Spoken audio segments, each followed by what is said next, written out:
Kung ikaw ay lagi minamalas, kailangan mo ng maraming barya. Makakatulong ang barya na pantaboy ng kamalasan. Or kaya po parang piling ninyo mailap ang swerte. Ikaw po ay maghanap ng mga barya at makakatulong po ito para ang swerte ay mismong lumapit sa inyo. Magtatawag po ito ng maraming swerte, mga bossing. Ang kailangan lamang po ninyo ay hugasan nyo po ito, yung barya na gagamitin nyo sa pampaswerte. At ibilad siya sa sinag po ng araw. Kapag naibilad na po siya, sa umaga nyo siya gagawin ng alas 7 ng umaga at ang pagbibilad ay alas 8 ng umaga. Pag ito'y natuyo na, mga bossing ko, ang gagawin nyo ay pagsamasamahin nyo po siya.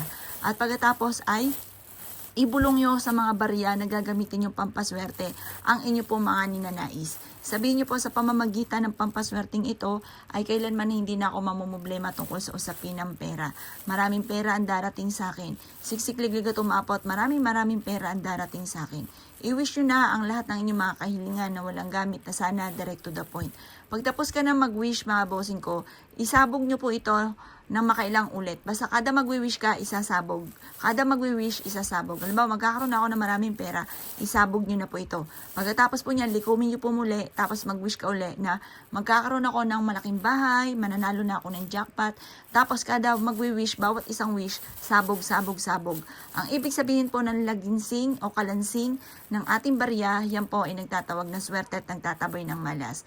Mainam na gawin nyo po ito na ikaw ay naniniwala at may positibong pananaw sa buhay.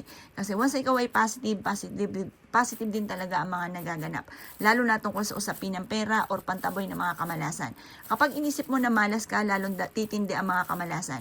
Kaya i-reverse nyo ang mga nagaganap. Imbis na nakamalasan ay puro kaswerte naman ang inyong iisipin at lagi-lagi nyong sasabihin. Subok na po ito, napakaswerte po nito. Kaya kung kinaniwala at gagawin niyo po ito, gawin niyo na po ito na mula sa inyong pong puso.